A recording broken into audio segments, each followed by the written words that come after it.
चलिए दोस्तों, कैसे आप लोग हैं? वो आप लोग ठीक ही होंगे।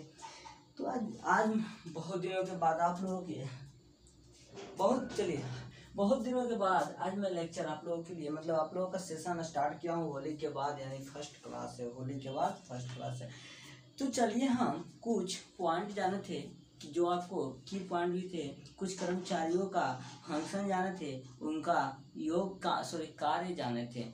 तो आज इस सेशन में आप लोगों को पीडब्ल्यूडी के बारे में, पीडब्ल्यूडी के कुछ पॉइंट हैं, कुछ टर्म्स है जो कि आपको बहुत ही छोटे छोटे पॉइंट हैं, टर्म्स है, लेकिन ये पॉइंट्स की बन सकते हैं। आपको सब्जेक्टिव में 4 मार्क्स के अंतर्गत 2 ऐसे छोटे छोटे पॉइंट दे देगा जो आप लोगों के लिए जानना बहुत ज़रूरी है। लेकिन बात आता है कि हम सर पढ़ते हैं तो इसका लाइफ में यूज है कि नहीं।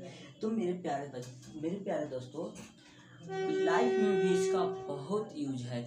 जैसे सपोज आप देखिए, एडमिनिस्ट्रेटिव अप्रूवल क्या है। हम इसकी आपको एक एग्जांपल से, जो कि आप जनरल लाइफ में यूज करते हैं, उस एग्जांपल की मदद से आपको इस पॉइंट को समझाने का कार्य कर रहे हैं।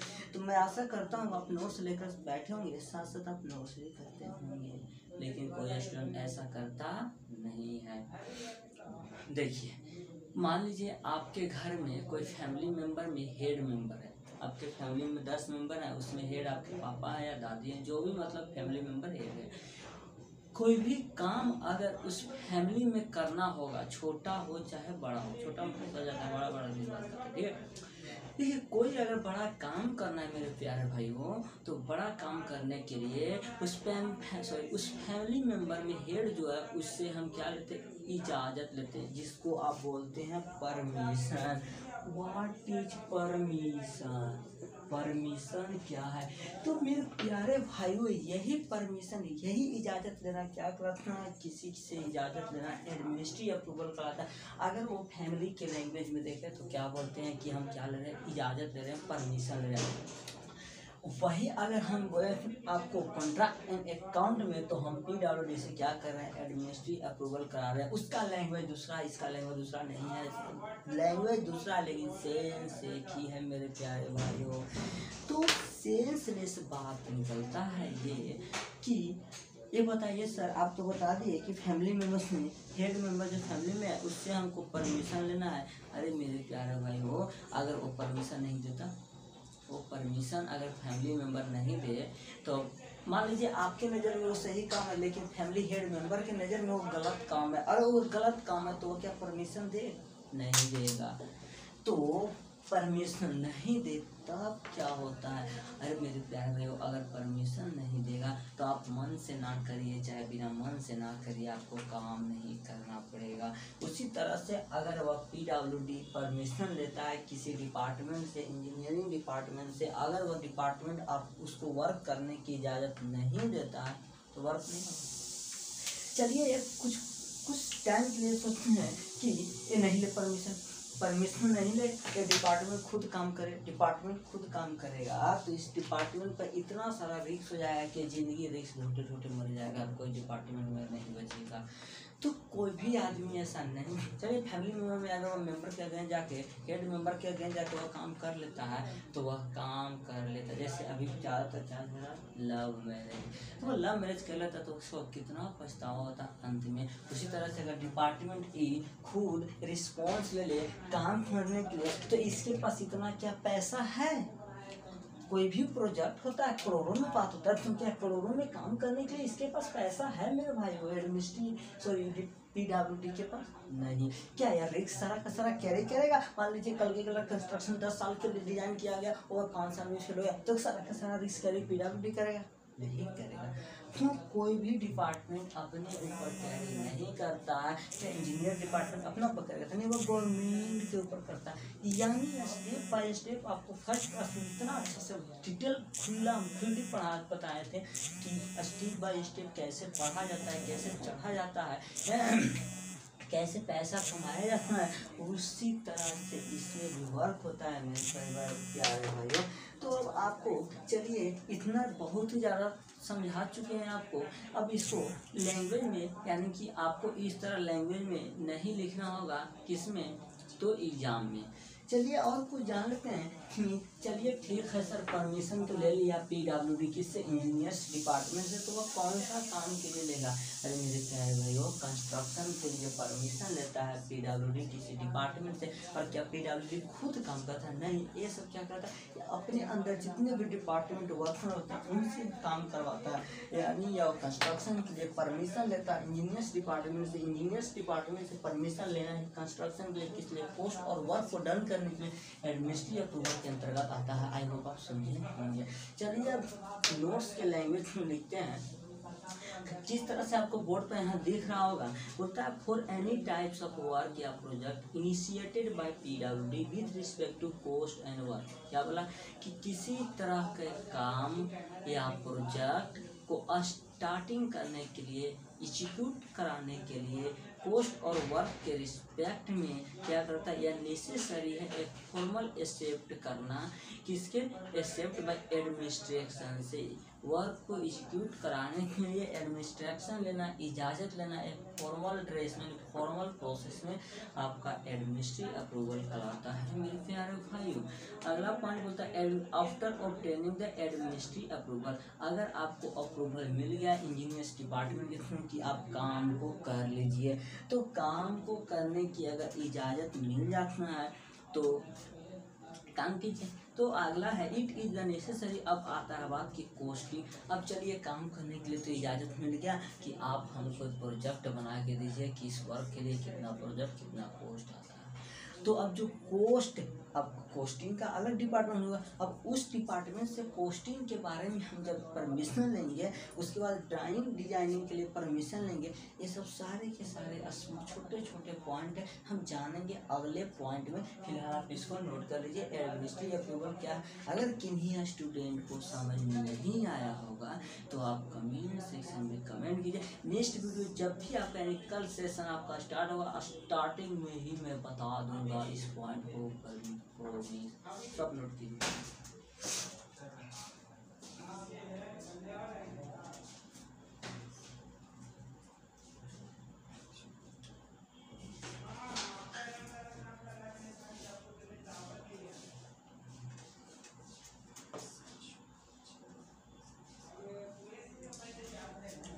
चलिए अगला जो हम पॉइंट जानते हैं कि अच्छा ये बताइए पीडब्ल्यूडी के अंदर भी बहुत सारा डिपार्टमेंट होता है। उन सभी डिपार्टमेंट के अंतर्गत ये डिफरेंट डिपार्टमेंट इंजीनियर्स होते हैं, जैसे chief engineer, superintendent engineer, executive engineer, assistant engineer, junior engineer, वो सब। अच्छा ये बताइए सभी के नाम के आगे पीछे इंजीनियर लगा हुआ है।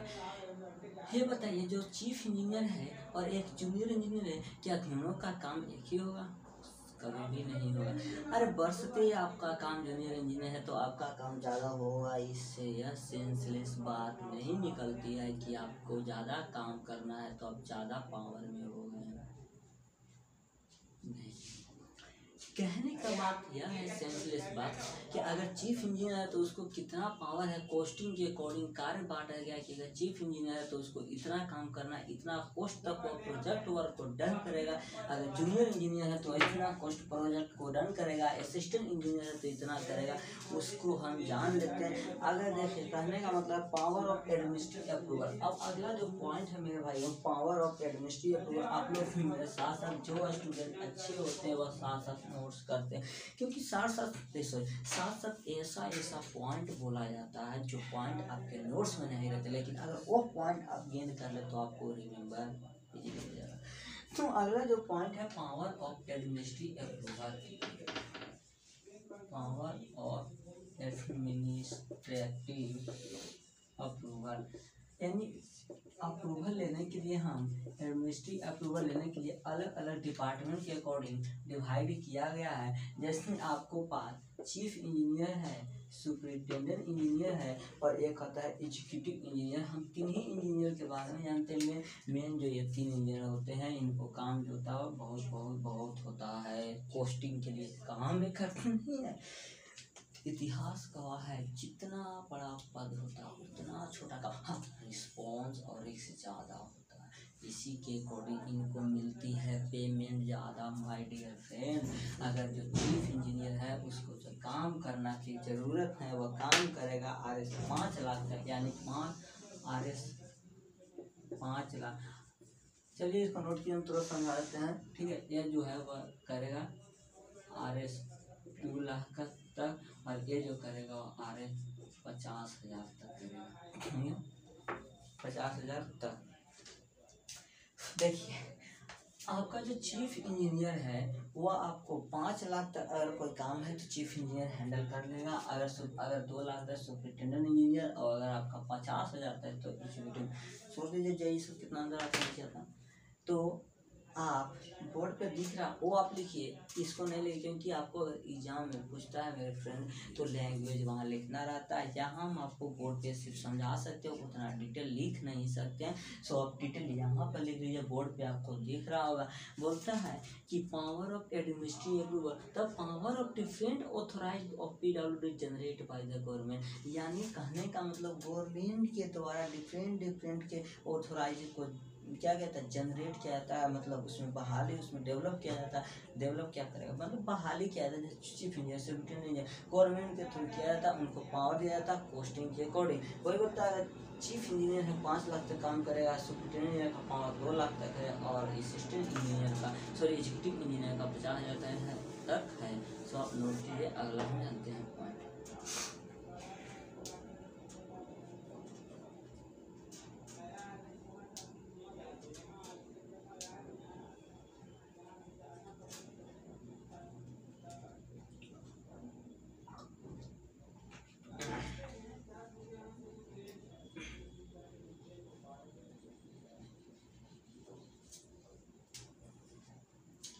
चलिए अगला जो की पॉइंट है, यानी अगला जो पॉइंट आपका है टेक्निकल सेंशन है। टेक्निकल सेंशन क्या, मान लीजिए आपने प्रोजेक्ट करने के लिए एडमिनिस्ट्रेटिव अप्रूवल आपको दे दिया गया, घर में हेड मेंबर है वो आपको काम करने के लिए दे दिया गया। मान लीजिए शादी विवाह में आपको काम दिया गया है हेड के मेंबर के द्वारा, तो आप शादी विवाह में जो आपका मतलब क्या, शादी विवाह में जो आपको प्रोसेस होगा फॉलो करने का, उसका तो कुछ प्लानिंग बनाइएगा। अरे मेरे भाइयों, तो यही यहाँ पर कहता है, पहले हेडिंग को डाल लेते हैं। तो आप लोग कहिएगा कि सर आप तो खाली फैमिली मेंबर करते हैं टेक्निकल सेंस। अरे मेरे प्यारे भाई, अरे हम इसलिए ऐसा यूज करते हैं कि आपको ज़्यादा से ज़्यादा समझ में। चलिए टेक्निकल सेंशन कहता है जब आपको एडमिनिस्ट्रेटिव अप्रूवल मिल गया, आप काम वहाँ पर कर सकते हैं, तो गवर्नमेंट आपको PWD को अलाउ कर देती है। तब क्या करता है PWD अपने अंदर जितने भी डिपार्टमेंट हैं वर्क के अकॉर्डिंग, कॉस्ट के अकॉर्डिंग उनको कहता है आप यहाँ पर इस प्रोजेक्ट का क्या कीजिए, एस्टीमेट तैयार कीजिए, ड्राइंग बनाइए। और जब एस्टीमेट और ड्राइंग बन जाता है तो जो PWD के अंदर डिपार्टमेंट होते हैं वह डिपार्टमेंट PWD को देते हैं, और PWD हायर ऑथोराइटी देता है। जैसे गवर्नमेंट स्टेट गवर्नमेंट को देता है, मतलब PWD अपने गवर्नमेंट को दे दिया। गवर्नमेंट बिहार का, अगर बिहार में कंस्ट्रक्शन हो रहा है तो बिहार सरकार के पास दिया। अगर देश में हो रहा है तो देश यानी कि कंट्री यानी कि प्राइम मिनिस्टर के पास, मतलब प्राइम मिनिस्टर के पास नहीं, देश में हो रहा है तो कंट्री गवर्नमेंट के पास नहीं है। मतलब कहने का मतलब जब आपका मतलब एडमिनिस्ट्रेटिव अप्रूवल आपको दे दिया जाएगा, वर्क को करने के लिए आपको दे दिया जाएगा परमिशन, तो आप वो जब एस्टीमेट तैयार कीजिए, प्रोजेक्ट का ड्राइंग तैयार कीजिए, तो वो हायर अथॉरिटी के पास देंगे, और वही हायर अथॉरिटी के पास देना क्या होता है, टेक्निकल सेंशन के नाम से जाना जाता है। क्योंकि जब तक आपका ड्राइंग और कॉस्टिंग परमिशन पास नहीं होगा तब तक पैसा नहीं मिलेगा, तो आप बना नहीं सकते हैं। ला ला ला ला। चलिए अगला पॉइंट जानते हैं, इफ द डिटेल एस्टिमेट। देखिए क्या होता है, अगर कोई वर्क को एग्जीक्यूट कराने के लिए दे दिया गया, चलिए अब इसको नोट कर लीजिए, वहाँ पे बोर्ड पे आपको दिख रहा है, आप नोट कीजिए। नोट्स में क्या कहता है, नोट्स के अकॉर्डिंग कि after obtaining administrative approval related to the project it is necessary to prepare the detail drawing estimating and costing of proposal. हम वही बात बोला, क्या बोला और कुछ नहीं बोला। चलिए नेक्स्ट पॉइंट में कहता है if the detail estimate amount of the work is 10% of approximate cost. कि अगर डिटेल एस्टिमेट बना लिया गया, समझे, डिटेल एस्टिमेट बना लिया गया है, तो उसके बाद क्या बोलता है कि वर्क को करने के लिए 10% क्या बोलता है, अप्रॉक्सीमेट कॉस्टिंग दे दिया जाता है। अगर आपको टेक्निकल सेंशन मिल गया तो आपको सरकार के द्वारा, गवर्नमेंट के द्वारा आपको 10% जितना भी कंस्ट्रक्शन का कॉस्ट का आप कॉस्टिंग किए होंगे, एस्टिमेटिंग किए होंगे, उसका 10% आपको मिलेगा मेरे प्यारे भाइयों करने के लिए। तो आप लोग only valid after obtaining the revise administrative approval. अब बोलता है administrative approval to technical sanction and only, और यह वैलिड जो 3% है वह वैलिड कब तक है, रिवाइज एडमिनिस्ट्रेटिव अप्रूवल।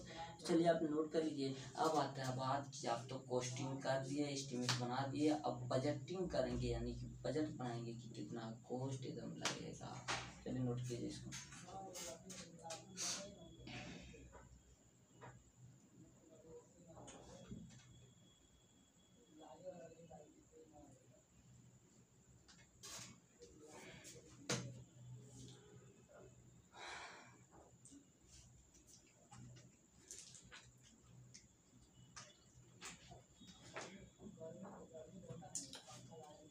चलिए अब जब आपको सब चीज मिल गया है, अब पैसा की जरूरत पड़ेगा, बाबू अब पैसा की जरूरत पड़ता, अब पैसा कहाँ से आएगा यह बात को हम समझते हैं। देखिए जब आपको एडमिनिस्ट्रेटिव मिल गया, टेक्निकल सेंशन मिल गया, एस्टिमेट आपका तैयार हो गया कि एस्टिमेट पास हो गया, अब बात आता है कि पैसा। तो लास्ट जो पॉइंट है वो बजट प्रोविजन है। नाम से क्लियर तो है ही, लेकिन हम काम से भी क्लियर समझें। नाम से क्लियर है ही तो हम काम से भी क्लियर समझे। बजट प्रोविजन माँ का नाम लेना चाहिए, बहुत जरूरी है कि नहीं। देखिए बजट प्रोविजन होता है कि जब आपका एस्टिमेटिंग अप्रूवल हो गया, एडमिनिस्ट्रेटिव अप्रूवल हो गया या तो टेक्निकल सेंशन हो गया, उसके बाद आप क्या किए, बजट बनाए यानी कि क्वेश्चन कर दिए। बजट बनाने के बाद आपको फाइनल स्टेप पर बजट को पास हो गया, और जब बजट वर्क एग्जीक्यूट कराने के लिए आपको पास हो गया तो वही आपका बजट प्रोविजन कहलाएगा। यानी यह फाइनल स्टेप होता है PWD को वर्क कराने के लिए। बात होता है कि इस बजट प्रोविजन में क्या क्या इंक्लूड रहता है। तो जैसे बजट कहने का मतलब मेरे ख्याल में कि जिसका भी कॉस्ट नहीं हो सब बजट में, जैसे वर्क चार्ज हो गया, मटेरियल चार्ज हो गया, लेबर चार्ज हो गया, इंस्ट्रूमेंट चार्ज हो गया। और बोले तो मतलब जहीं तक कंस्ट्रक्शन घर में देखे होंगे कि कोई ऑफिस बन रहा हो, इंजीनियर्स ऑफिस बोले, चाहे लेबर के रहने की छोटा मोटा व्यवस्था कर, उस सब का जितना भी कॉस्ट आएगा सब इसी के अंदर इंक्लूड रहेगा। तो आप समझ गए होंगे।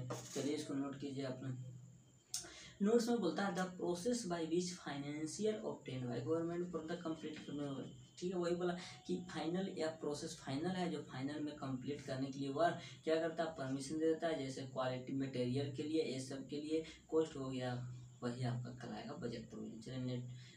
और अगला जो पॉइंट है आपको एग्जाम में तो मस्ट नेसेसरी है, 4 मार्क्स में कोई ना कोई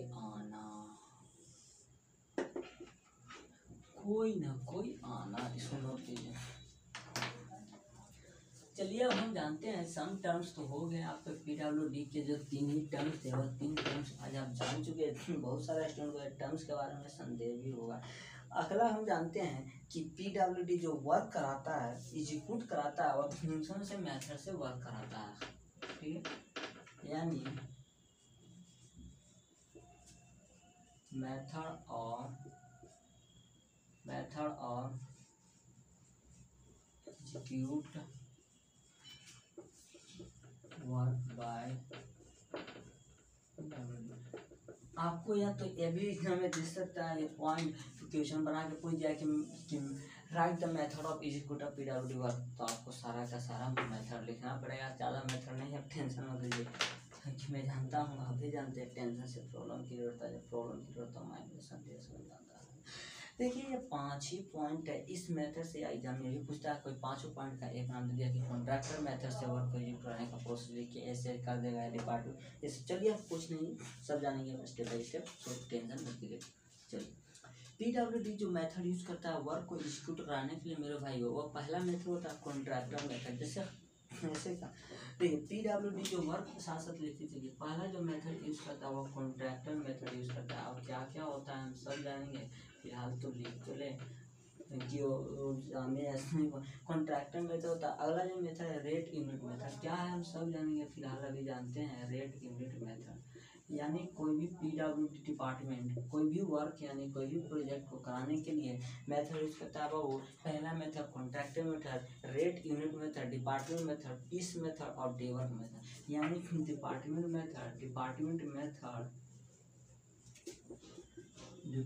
मेथड, अगला जो मेथड है वो पीस मेथड है,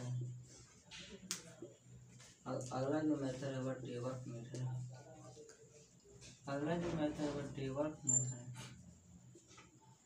कहने का मकसद है मेरे प्यारे भाइयों, ठीक, कोई भी अगर पीडब्ल्यूडी है वर्क को एग्जीक्यूट करा रही है, कोई भी पीडब्ल्यूडी अगर वर्क को एग्जीक्यूट कराती है तो वह मेथड जो यूज करती है वह 5 मेथड को यूज करती है।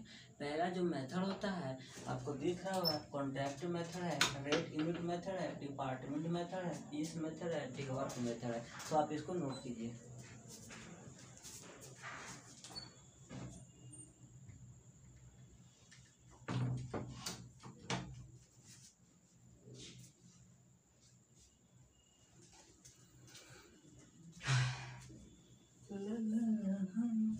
हो गया, नोट कीजिए।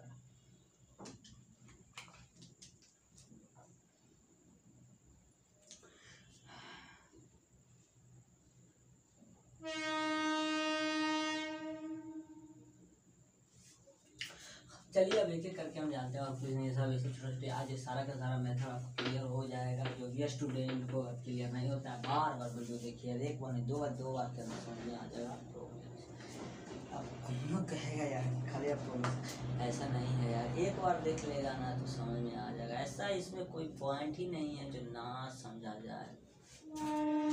चलो पहला जो मेथड है मेरे प्यारे भाइयों वह है कॉन्ट्रैक्ट मेथड।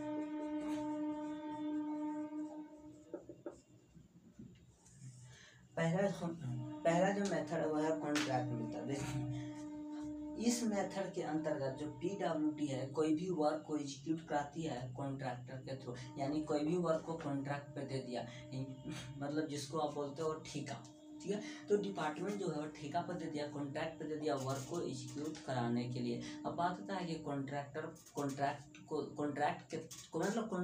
कॉन्ट्रैक्टर को दिया कैसे होगा, कॉन्ट्रैक्टर में कोई अंतर ना पता, मतलब अंतर है ना पता यार। चलिए ठीक है, देखिए आराम से पढ़ते हैं, ठीक है। कॉन्ट्रैक्ट को मतलब कॉन्ट्रैक्ट के थ्रू कॉन्ट्रैक्टर को वर्क एग्जीक्यूट कराने के लिए डिपार्टमेंट दे दिया तो कैसे दिया, कॉन्ट्रैक्टर जान रहा था क्या कि वो डिपार्टमेंट में वर्क नहीं, वह जो बुला के दिया, आओ बुलाया, आओ, वह आया और बुलाया, मतलब बुलाता है डिपार्टमेंट का, जाके खड़ा करता है कि चलो वहाँ पर काम है, चाल करता है, बुलाता है नहीं। वह क्या कहता है, टेंडर निकालता है। टेंडर निकालना नाम सुनोगे आगे आप 50 जानेंगे टेंडर क्या है। फिलहाल आपका इस तरह से अरेंजमेंट यूनिट किया गया है, तो मैं क्या करूँ, जो कि आपको टेंडर पहले जानना था इस यूनिट में। टेंडर आगे जानेंगे, एक चैप्टर ही है उसमें जानेंगे, ठीक है। तो टेंडर के थ्रू बुला के या मेथड के थ्रू वर्क कराया जाता है। चलिए नोट्स बनाइए। बोलता है in contract method the work can be executed by giving the work दे देता है कॉन्ट्रैक्टर को इनवाइट करके टेंडर। तो चलिए नोट कीजिए।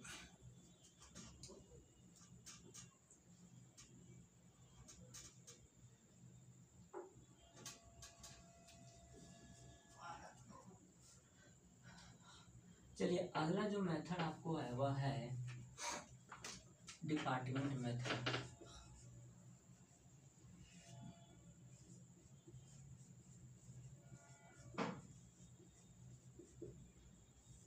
देखिए ये जो डिपार्टमेंट मेथड है इस मेथड के थ्रू क्या कहता है, कोई भी डिपार्टमेंट पीडब्ल्यूडी डिपार्टमेंट किसी भी डिपार्टमेंट को या कॉन्ट्रैक्टर को बुलाता है वर्क को करने के लिए, वर्क को करने के लिए बुलाता है तो वर्क नहीं कर पाता है क्योंकि इसका अमाउंट इतना छोटा होता है कि इसमें प्रॉफिट ना के बराबर होता है। तो कोई भी इंसान ही नहीं चाहेगा कि हमको प्रॉफिट भी ना हो और हम काम भी करें। तो कोई भी इंसान, कोई भी कॉन्ट्रैक्टर, कोई भी डिपार्टमेंट करने के लिए तैयार नहीं होता। तो यह खुद बंदा डिपार्टमेंट अकेला है जो कि काम कर लेता है, अपने से करता है छोटा मोटा, जैसे रिपेयरिंग हो गया, जैसे कि एग्रीगेट लाना है, ब्रिक लाना है, छोटा मोटा ब्रिक लाना है, कोई छोटा मोटा मटेरियल मार्केट से लाना है, ये सब स्मॉल हो गए जाते हैं। नहीं 25,000 से कम तक जो कोस्ट तक होता है वर्क प्रोजेक्ट ये खुद करता है डिपार्टमेंट, इसको नोट्स कर लीजिए आप लोग, कुछ ज़्यादा नहीं है इसमें ना।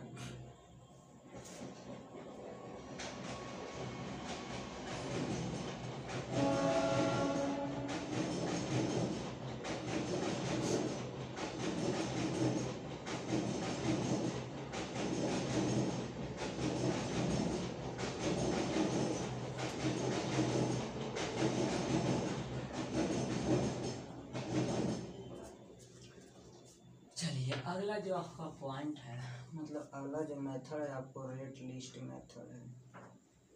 क्या होता है रेट लिस्ट मेथड, सभी को पता है।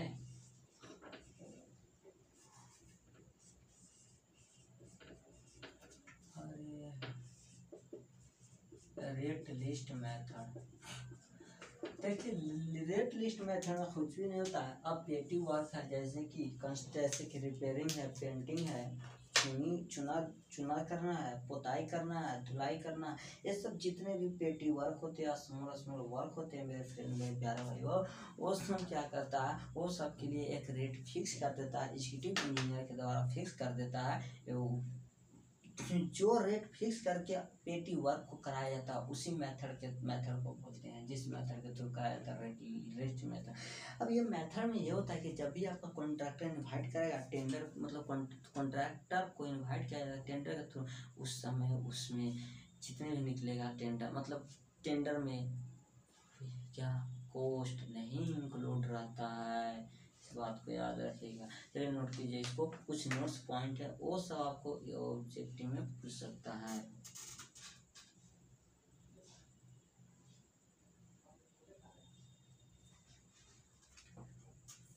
अब बात आता है नोट्स पॉइंट में है कि क्या, मतलब जब टेंडर निकल चुका है, कॉन्ट्रैक्टर पार्टिसिपेट कर चुका है, उस समय उसको ऑफिस में बुलाता है कि आओ, उस समय डिपार्टमेंट रेट को फिक्स करता है। अगर अब बात यहाँ आपके माइंड में ये बोल रहा है कि सर उस समय कॉन्ट्रैक्टर को बहुत ही नहीं दिखा था, मतलब फायदा नहीं, प्रॉफिट नहीं है, तो कॉन्ट्रैक्टर नहीं ले सकता है ना, नहीं लेगा उसकी मन। हाँ, अब अगला जो है पीस मेथड है।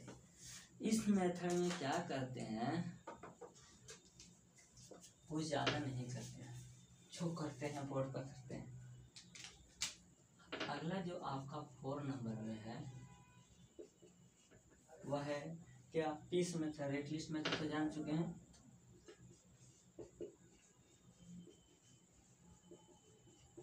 एक्चुअली में क्या है ना कि मेरी तबीयत थोड़ा डैमेज चल रही है, इसीलिए आप लोगों को होली बात से वीडियो नहीं अपलोड हो रहा था यार। आज कुछ हेल्थ में सुधार आया तो सोचे कि आप लोग बहुत दिन से वेट कर रहे होंगे, क्योंकि जब भी यहाँ पर आकर मैं आपको लेक्चर अपलोड करता हूँ, मेरी ज़्यादा से ज़्यादा चांस रहती है कि कोई भी गलती नहीं करे। अगर मैं एक पॉइंट आप लोगों को गलत बता देता हूँ ना तो मुझे रात की नींद नहीं आती। मैं सोचते रहता हूँ कि स्टूडेंट को गलत तो नहीं बता दिया, गलत बता दिया। बड़ा रिस्क होता है यार, आपके लाइफ के साथ खिलवाड़ भी तो है। देखिए पीस मेथड के थ्रू वही वर्क कराया जाता है जो वर्क पेटी वर्क है, छोटे छोटे वर्क है, और स्मॉल है जैसे रूटीन वर्क हो गया। जैसे रूटीन के मतलब है कि पर डे आपको क्या करना है, झाड़ू मारना है, ठीक है, रोड पे क्या करना है, हर महीने रिपेयरिंग करना है, ये सब जितने भी होते हैं, कैनाल को रिपेयरिंग करना है, मेंटेन करना है, ये सब जितने भी होते हैं पीस बाय पीस रेट को फिक्स करके वर्क कराया जाता है आपको, यही पीस मेथड के थ्रू। कुछ ज़्यादा नहीं, आप इसको नोट कर लीजिए।